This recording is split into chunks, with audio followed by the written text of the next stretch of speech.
Good afternoon. You're listening to Fishbowl Radio Network. My name is Sammi G, and the show is called The Interview, where I get to interview authors, sportscasters, music artists, people in the community, just about anyone that has an amazing story to tell.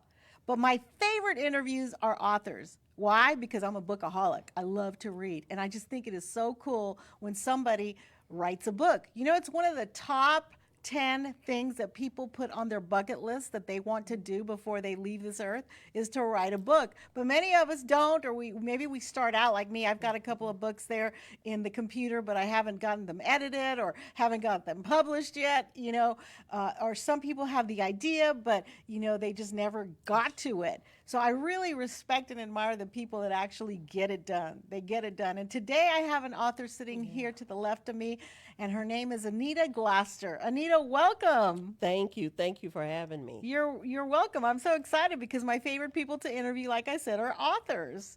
All right. So I want to talk to you, Anita. Anita is a master social worker, and she was in the industry and business for 13 years. And I had the fortunate opportunity to meet with Anita offset a couple of months ago, just at a restaurant, and get to know who she was. And she is incredible. Okay, I was just telling her before we went on that a lot of times when I interview people, we'll take breaks. And because I had the opportunity to have lunch with her, I knew that she didn't need a break. We don't need a break because I want to take every single moment of this 50 minutes to really not only talk about her and her books, but really share. I want her to share her expertise and knowledge because she brings so much value to people that may be listening. Mm-hmm. And speaking of people that may be listening, if you are listening from around the world on our website at www.fbrn.us.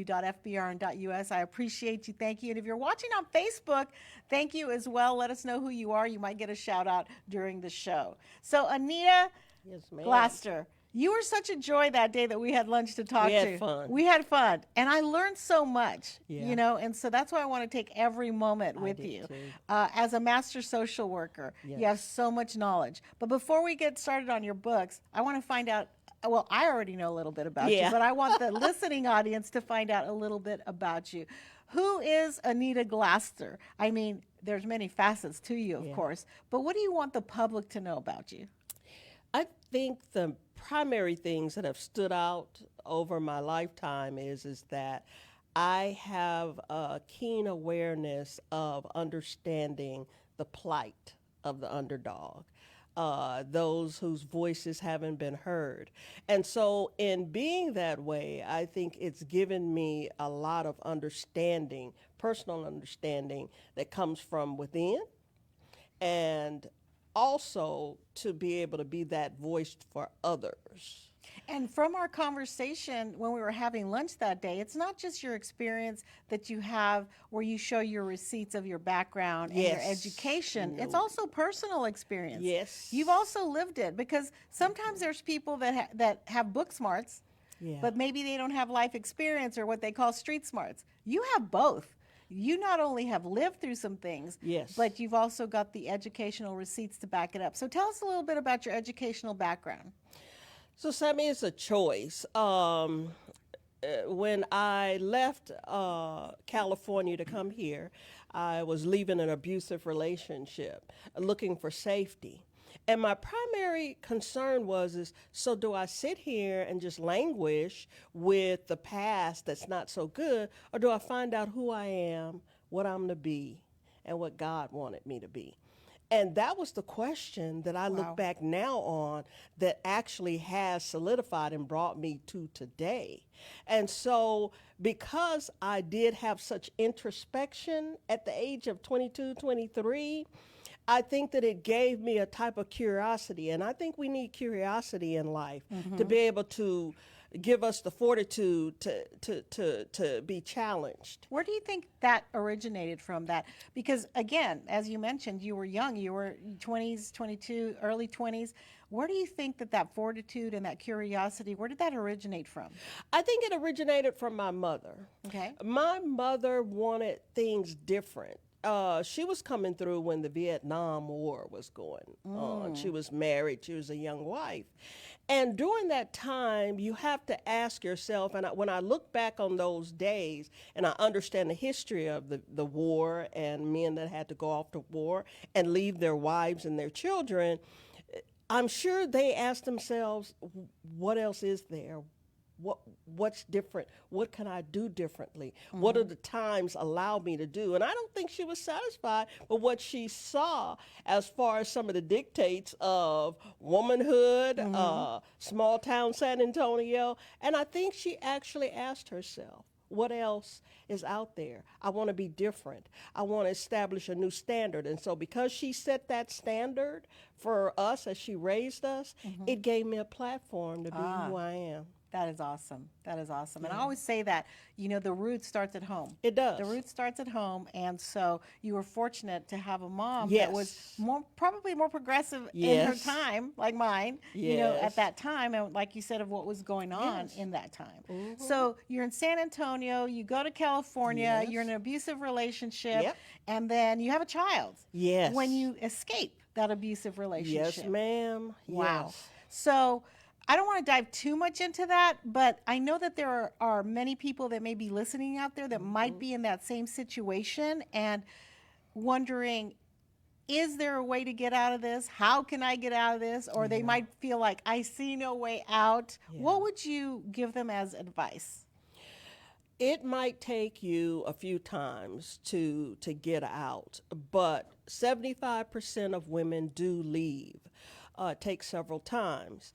On my husband's program, New Beginnings, New Lens, we talk about why women stay. Which is on Fishbowl Radio Network on Yes, Saturdays ma'am. at 10 a.m. 10 10 a.m. to 11 p.m. Central Standard Time. So catch the show with Willie Glaster, Yes. New Beginnings, yes. And so the hardest thing that it's going to be for you to get past is the bruises heal. I don't like saying that, but it's the truth. But it's the psychological that you have a hard time fighting against. You were not destined to accept a role less than being your full human self. And so just know that you can get out and you'll be fine. You'll be fine. Surround yourself with some good people that understand domestic violence, because many times in families, domestic violence is the norm. And so many, even the women in your family won't understand why you want to leave. So you have to actually garner more support from the outside. Awesome. Well, like I said, I don't want to dwell too much in that, but that experience alone, how did that experience affect you and get you to where you are now as an author, and you were a master social worker? Where did you get from, how did that affect you, and how did that make you want to do this kind of work, this line of work? I think that with me wanting, again, it stems from curiosity. Well, who am I to be? Why am I this way? So it caused me to look back on my childhood and what type of a child I was.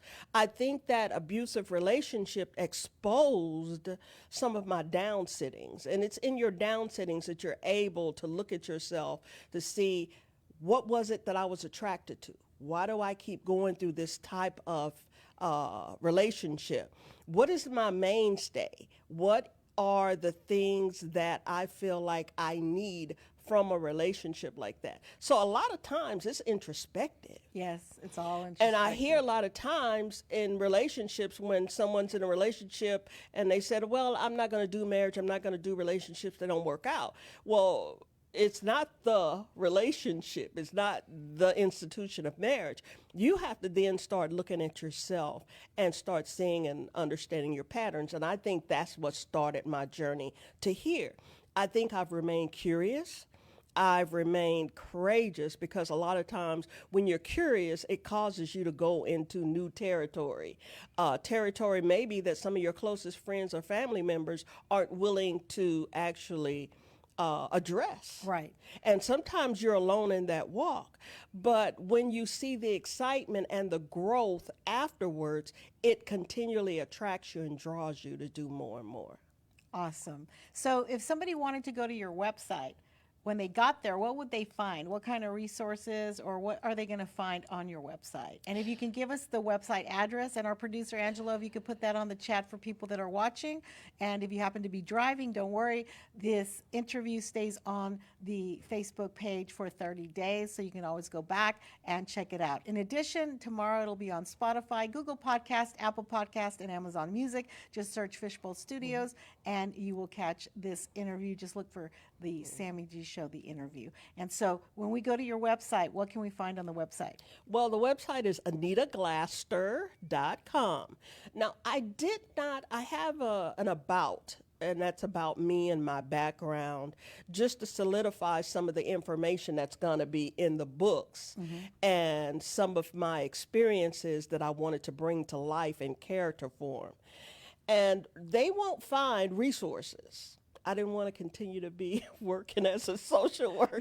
Which, by the way, she's retired. I'm retired. Okay, I said she's a master social worker, but she is retired right now, and she doesn't do any work anymore. No, but I still find myself, I'll be in the store and someone will come up to me, and next thing you know, I'm giving information. Right. That might be that's in your blood. That just might be there forever. Yes, I think it is. Yeah. Because just when I sat down with you for lunch a couple of months ago, oh, man, it's who you are, fun. right? It's kind of like me with the radio broadcasting and media. It doesn't matter. Those conversations come up, and it's a part of who you are because you did it for so long, and you're so great at it. I love you're it. so Thank great you. at it. Thank so you. I'm like, you need to keep doing it. You need to have a private office. Yeah, I did for many years. 2 times. And I had one in San Antonio, so that's 3. Really? And because I think that I did not want to live by anybody else's visions. I worked, that's curiosity too. I worked for many people. I gained and honed the skills. I got the information. And once I got it, I wanted to move on and see how I could use it. Right. So when I did get my own office, I already knew how to lay everything out, the resources to have, the support to give. And so it just prepared me to be the full self for my clients as a counselor. Right. Yeah. And that's what I tell the young kids, even in the industry that I'm in, and any industry, is, you know, every job you have Yes, is ma'am. a step for you to gain knowledge. You're not just getting paid for the work you do. Yes, ma'am. There's also value of knowledge that you're going to take into the next job and the next job, and maybe eventually into your own business. And so it's all that information that you gather and all that experience that becomes important. That's true. It's not just a job, it's also a school. Just like life, life. You're listening to the interview show. My name is Sammi G, and today's guest is Anita Glaster. She is a master social worker, retired, and also an author. And let's dive into the books that she has. Her first book was Thoughts from the Soul, and tell us a little bit about the inspiration of this book and what people might find in this book and where they can get it.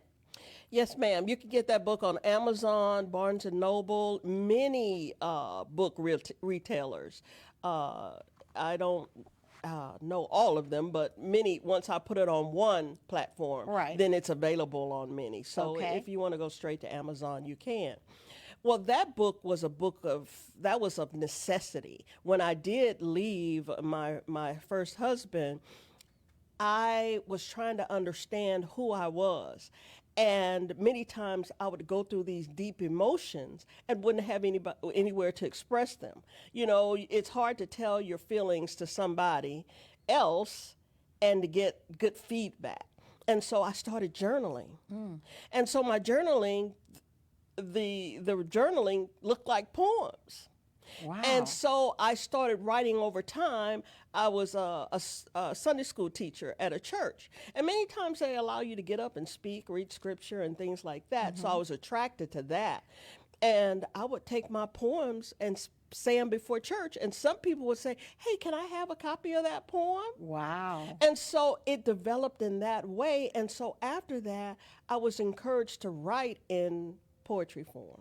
Wow. And over the years, those poems spanned from when I was 23 to 36. Really? Yes. Awesome. And so it was just me looking at my life and trying to express myself emotionally, looking back on some of my writings, it helped me to actually understand some of my direction. And last night I was reading a book, and it was talking about when you want to be, self-aware. Yes. A person that is curious and self-aware. One of the best things to do is to journal. To make it a daily habit, even if you don't consider yourself a writer per se, but just sitting down there, putting a timer on, even if it's for just 10 minutes, and just letting things flow out of your heart and your mind and your soul, and putting it down on paper. It's therapeutic, and it helps. Really is. And you can always go back, and it helps with a lot of self-awareness. It does. And information. And it is so therapeutic. I've been journaling since I was a little girl. I have notebooks and notebooks and notebooks. And it's funny when you go back. It's funny when you go back and you start reading the stuff You that say, when, oh my God, who wrote that? right. And you're reading it. Or sometimes when you go back and let's say you wrote it in your 20s and then now you're in your 40s and then you're in your 60s and you're like, I'm still writing some of the same things. I don't think I've learned the lesson yet. Why am I still talking about the same issues? But that's true. You'll say, I thought I got past that. Right. I know. So, it is true. So it's a lot. But this is an amazing book, poetry written, thoughts from the soul, my journal and a book of poems, Anita Glaster, who is our guest today. And you can get this book at most places where you can buy books, Amazon, Barnes & Noble, those places. So Angelo, who is our producer, he can put a link from the Amazon there so you can click it. And if you're interested in this book, we'd love for you to have it. The holidays are just around the corner, and every holiday for Christmas, I always try to give a book to my family. That's nice. So I read just an idea, Anita. I read this one time because sometimes we get so stressed out, especially working moms, of Christmas and what to get our kids and what to get our young adults or our friends. And usually those people in your family, you get more than one gift for your kids. So it was get them something to eat, something they like, something to read, something they want, and then something that's an experience, like go to the movie or go skating. So, that's nice. Yeah. So I was like, that makes it easy. Right. So something to read is always on that. So since it is the holiday season coming up, you might want to check out some of these amazing And that's books. a good type of gift. That's something a great to read. something to read. Yeah. So I always give something to read to my family members that, I feel will give them some value and they will enjoy and that they'll learn and that they can keep in their libraries. Something to read. I agree. Yeah. So let's get into the other books that you have. Now, this is a whole 4-pack. Yes, it is. This It's is collection. a whole 4-pack. Yeah, this is a collection, which is really cool. We've got A Beautiful Stormy Day, Book 1. the Family Affair series, Book 2. and then we've got Secrets from the Ghost, and then Secrets from the Closet. oh, I'm sorry. That's okay. Secrets from the Closet. This is what happens when you need glasses. Secrets from the Closet, and In Mommy's Shadow, and Who's Watching the Children. All of them amazing books. You can read them just individually, or you can get the entire set. And again, you can get these on most major online Amazon, bookstores, Barnes & Noble. Draft to digital. So check them out. We have the author here, Anita Glaster. And so let's take each one really quick Yes, and ma'am. talk a little bit about not everything that's in it because I want you all to get the book, but let's talk about, I'm sure the order was intentional. Yes, ma'am. Of how you did that. So tell us the start, why this order. Yes. And kind of what each book may be about, or what people can expect to receive and value if they get this book. Let's start with the first one, A Beautiful Stormy Day. Yes, so each one is also in ebook form, and I will be getting the audio books done soon. Nice. A Beautiful Stormy Day begins with a family and just the storms in your life. And it starts from a development of how children deal with the atmosphere they have to live in. And so some of their debacles, the parents' debacles, some of the traditions, it starts from a place of tradition that's already established that the children have to swim in and learn how to maneuver and navigate personally and how that affects them. So I start with the basics of a family. And it affects every child differently. It does. Every Because you child's can have three experience, kids and they and experience they something. experience something different. That in is each so one. true, and that's what I show in that book. Wow. And how to navigate it, right? Yes, how to navigate it, but also to bring insight into some of our beginnings, the trappings of our beginnings, and how sometimes they might dictate your entire life. Right. And the thoughts of the children as they grew up. And so many of my counseling sessions, I pulled that information. I worked at the district attorney's office. I worked as a hospice social worker. All of those were purposeful. Those places that I chose to work were purposeful because I wanted to see people in their best and their worst times, to get a full breadth of the experience of life. Yes. And so it starts there. Yes. Wow. Love it. Oh my God. I want to read all of these books. I can't wait. Okay. Secrets from the Closet. Yes. So as children grow, they realize the family has secrets. Okay. And sometimes they hold these secrets in their hearts. And I have two of the children in that book where they choose to hide from the storms of life or whenever they're troubled in the closet. You know how you get in the closet and Yes. you read a book and you have a flashlight? Well, many of them ran to the closet. Wow. It's a type of safe place. Yes. But for it to be a safe place and for it to be dark dictates a certain mindset. One of my that you're hosts last in. night at our Sharkey Awards, his name is Charles. He is the host of The Throne, and their show they talk a lot about life issues. But he said a statement. He said, "You can't heal if you keep the secrets in the dark. Yes. There's no healing if you keep the secrets in the dark." No. And on his show, they come and they talk about things people don't sometimes want to talk about. Yes, ma'am. They open up that closet and they talk about some of the secrets that are hard, but without exposing them and expressing them, you can't be set free and you can't No. heal. No. So, And that was me. wow. That Wow. was me. I was the mouth. I was the one that always exposed. And it wasn't comfortable for me and my family members. No. And you probably got pushback from them. I did. Yeah. I did. And how did you overcome that? You know, I have to say curiosity. The pain of what I lived was worse than me growing out of what I accepted. It was worse. Your darkness gets too dark. Your pain gets too great, and you internalize it so that you will stifle your own growth. And I had an excitement for life, and I wanted to do different things. I didn't like the status quo, and I didn't like tradition just for the sake of tradition. Tradition is good, and Yes. I addressed that a lot throughout the book. But as far as a primary, I'll do it like it was done before, and you do it over and over again. That's not healthy tradition. Right. Because you have to create your own. You do. And you have to explore. And times change. Things change. People change. Technology changes. Nothing is certain but change. Yes. And if you get stuck in the old ways, sometimes they're not going to help you move forward in the new ways. Yes, and that's what a social worker is, a change agent. I like That's that. what we learned. I got taught well at Our Lady of the Lake University. Some of my teachers were sisters, were nuns, but their duty of forethought was so strong. Wow.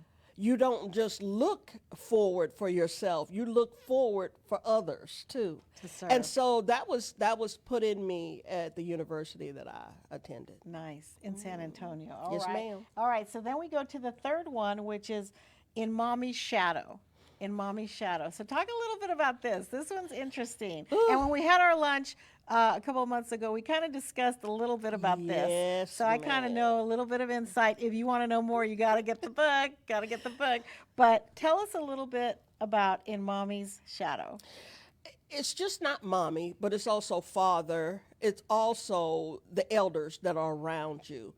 that tend to overshadow many times in traditional families, narcissistic family systems, they overshadow the will and the thoughts and the growth of the children. Because they require, in dysfunctional families, they require that those children live by the same edicts that they had to live by. What's wrong with it? I got through it fine. Yes. But I introduced the mindset and the awareness, self-awareness of some of the children that realized that wasn't my life. I was living in the shadow of my mom's life. I was living in the shadow that she cast on me, and I lived in it so much so that I am now where I am, and I don't even know who I am. And so it challenges. Yes. It builds a curiosity. I build it in the characters, in the stories, to desire something different from themselves. And one character goes through drug addiction, trying to live in the shadow that they should never have been. They come out of that. They go through drug rehab, and it actually does help. They learn. She learns. And she starts to see, that wasn't my life. That was who my mother projected onto me, who my father projected on me, and what tradition required of me. Right. And again, that all is about introspection. Yes. And I think to get true, authentic introspection, you have to spend time alone. You have to. You have to be okay to be alone. You have to spend time alone. And that's it's hard. scary. That's hard. It's scary. Because if you felt alone and invisible most of your childhood and then your adult life, you don't want to go there. Right. But that's not, when I was counseling, I tried to help my clients understand the difference between aloneness or feeling lonely and solitude. Solitude is the word that the aloneness where you become self-aware is. And if you could go and get the definition of that, it will actually open up a lot of your understanding as far as the difference between loneliness and solitude. I like that. I hadn't heard that before with the solitude. Yes. Yeah. But it's essential, I think, to heal, Yes, to it is. grow, to take a look at things. Yes. And there's a lot of people out there in family dynamics and parents that they're just living what they lived. It's generational, right? Yes, it's what we call ma'am. those generational curses, So much. breaking the cycle. Yes. All those things. You have to ask yourself, am I going to be the generation that breaks the cycle? Yes. And it is not easy. And sometimes, again, many people aren't aware or they're not doing anything intentionally. They Yes. think they're doing what they learned. Yes. So there also has to be a level of grace, Yes, you do. a lot of grace. Yes. And one of the chapters in the book, I say you cannot live a good life while you stand in judgment of others. Yeah. So in the beginning, when I was trying to change and I was trying to develop and I was trying to hit a new threshold, I realized that some of my mindsets about the people that made mistakes in my life or towards me was keeping me bound to a mindset where I just wanted to continue the internal war of fighting back instead of letting go. Right. And many of us find it hard to let go because we keep rehearsing those same wounds, those same stories, those same malcontents. Right. We talk about malcontent, and in many parts of each book, we talk about the heart. And I help describe what the heart looks like when it's allowed to stay in bitterness, when it's allowed to fester with a lot of malcontent, maliciousness. Many things live in the heart. Be careful what you allow to sit in your heart. Yes. Yes. And what do you recommend? What are some steps that people can take if they are in that situation where they do feel that they're holding on to bitterness or lack of forgiveness for maybe something that their parents did or someone else in their life did? Give us some tips, maybe. It's easy, but it's hard. Yeah, it sounds easy. Yeah, but and it's hard to execute. Yes, and if you're the sensitive type, which I am sensitive for a reason. But many times people say, oh, you're just too sensitive. Oh, you're overly sensitive. Well, I believe that God made me sensitive for a reason. And I think I'm a very empathetic, compassionate type of counselor. It made me the type of person that I needed to be for others that I was going to help. And so it's hard in that it's easier said than done, where I've heard people tell me you can't change anybody but yourself. That is such a hard dynamic with helpers, Right. with the helping profession, doctors, nurses, social workers, counselors. It is just really hard because we think about others first. But if you can close down your desire to rescue somebody else for a minute and give it to yourself, it opens a lot of emotional doors. And then that's the scary part. So repeat that again, because that is good. If you can, give the time to yourself instead of trying to rescue somebody else. Yes, you have to learn how to say no. Ah. That's something that girls, I bring in the book. Girls are not allowed to say no. What is that? You know, and it goes back to that we're the nurturers, we're the and everybody. And I'm not saying there aren't some men that this doesn't happen to, because I know a few men that this has happened to. But for the most part, it's women. Yes. And, you know, their children are coming at them. Their spouses are coming at them. If they work, you know, college, friends, you're a daughter of elderly parents. Oh, my goodness. We can go on, neighbors, you know, in our community. And you get so overwhelmed. That's why there's so much burnout for females. Yes. Because they don't know where to put those boundaries or how to say no. Yes, and we should be able to, and in a relationship, it's supposed to be a shared responsibility of unity. And so I'm of the mind and the contention that a man can't teach a woman how to be a woman, and a woman can't teach a man how to be a man. We have particular skill sets. Yes. But there also are parts of a woman that she can develop masculine understanding. Traits. And vice versa. And vice versa. Yeah. And so many times we just lay it all on the woman, and we've been in this culture and in many other cultures, we've been just taught just to take it on because we're at home and we're the only one that's supposed to be able to do that. Oh, that's woman's work. Right.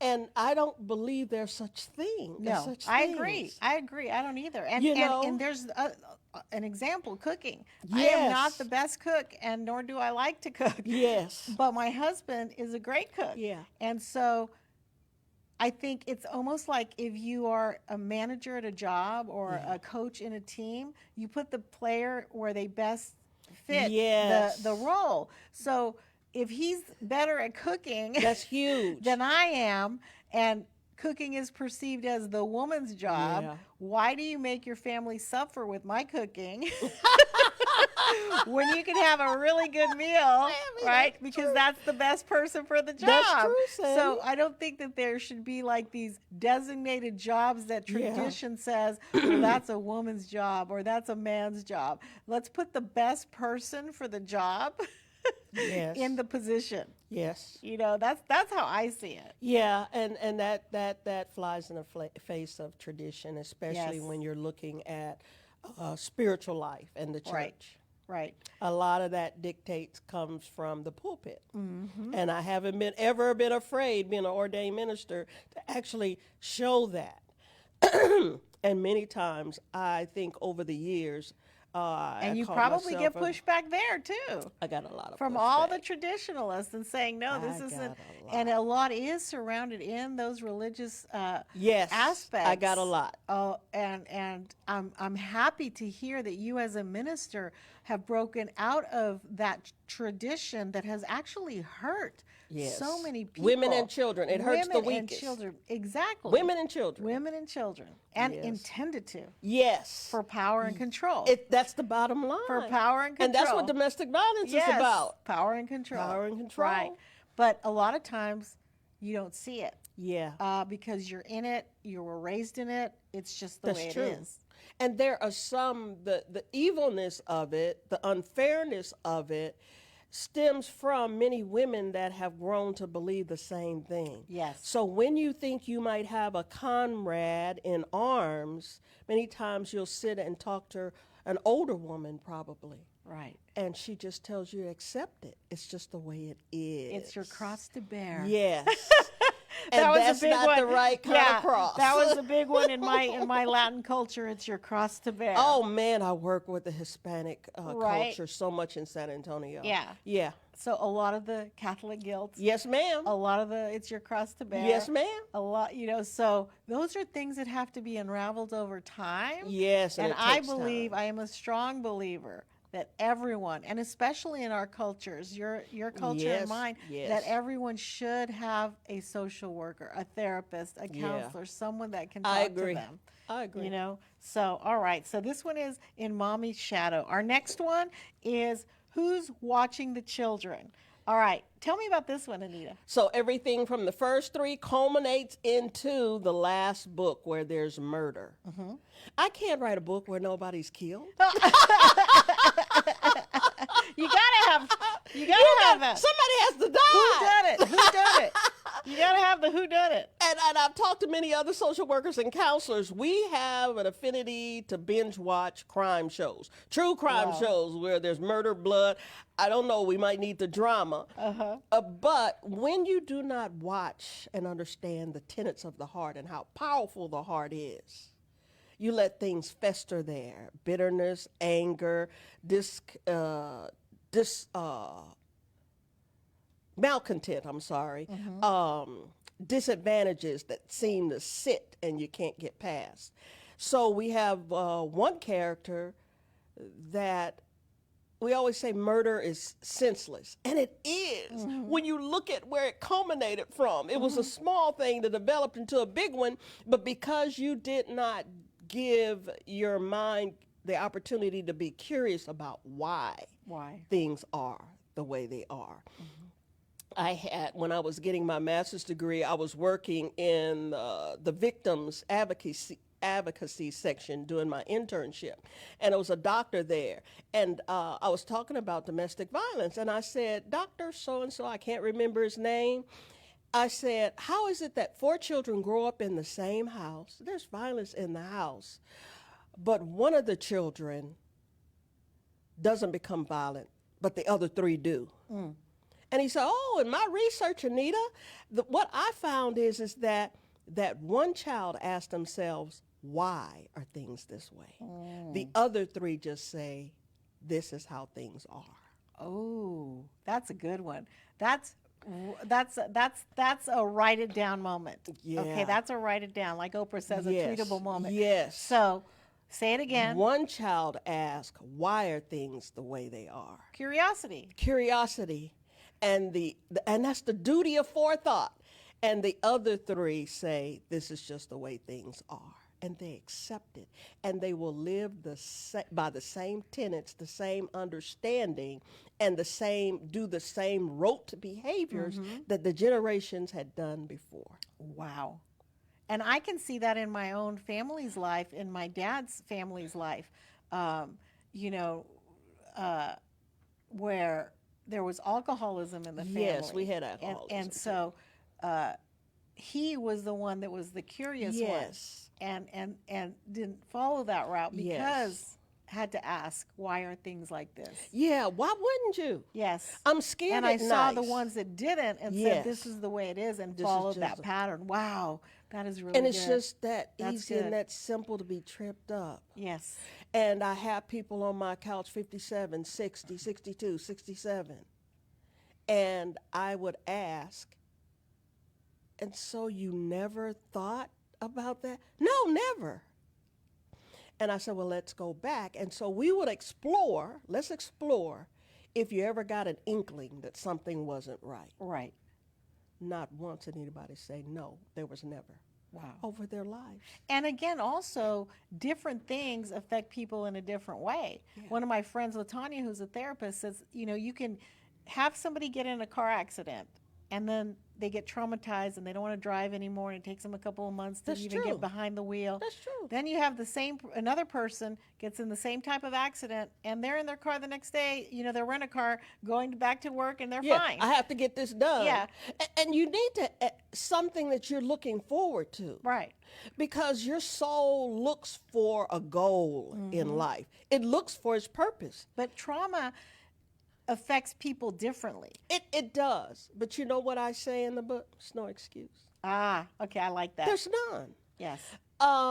Because your heart and your soul are always vying for an opportunity to be better, to be newer. Life wasn't supposed to be lived in tradition the way we've chosen it to be. Life is supposed to be explored. It's a journey. How can a journey become a journey If you don't explore. Yes, I love that. if you're not looking for anything Wow, different? I could sit and talk with you for hours. I know we had fun, I know didn't we we? had fun. We had fun, and it's about that time. 50 minutes goes by so It fast. does. The author, Anita Glaster, is my guest today on the interview show with Sammi G. For those of you that have been watching, thank you so much. The show, if you just logged in right now and just got the tail end, you can always go back and listen to it in its entirety right here on Facebook. If you're watching, it's going to stay on for 30 days. Or if you want to listen to it, you can listen to it tomorrow. It'll be on Fishbowl Studios in Spotify, Google Podcast, Apple Podcast, Amazon Music. Just search Fishbowl Studios, the interview with Sammi G, and you can catch it in its entirety. If you want the books, our producer Angelo has put down some of the links that you can get them on Amazon and, of course, the website. Yes. It has been such a pleasure. Every time Yes, I it sit and has. talk to her, I learn information, and it is so valuable always to sit and talk to you. With you also. I enjoy it. I want to give some shout outs to some people that have been listening. Monica Trevino, thank you so much for listening. Carolina Perea, thank you so much. We also have John Salerno, who also was listening. Latanya Davison from Atlanta, thank you so much. That's nice. And all the rest of you that joined us today, always thank you. You never know who's going to be next on the Yes. I'm not going to say the couch, on the chair here at the interview show. And like I always say when I end my show, no one is you, and that is your power. Anita, thank you so much. That's so much. Is there any last words you want to say? No, get the books. All right. Angela, our producer, thank you so much for today. And we will catch you next time on the interview show with Sammi. Have a blessed day, and God bless.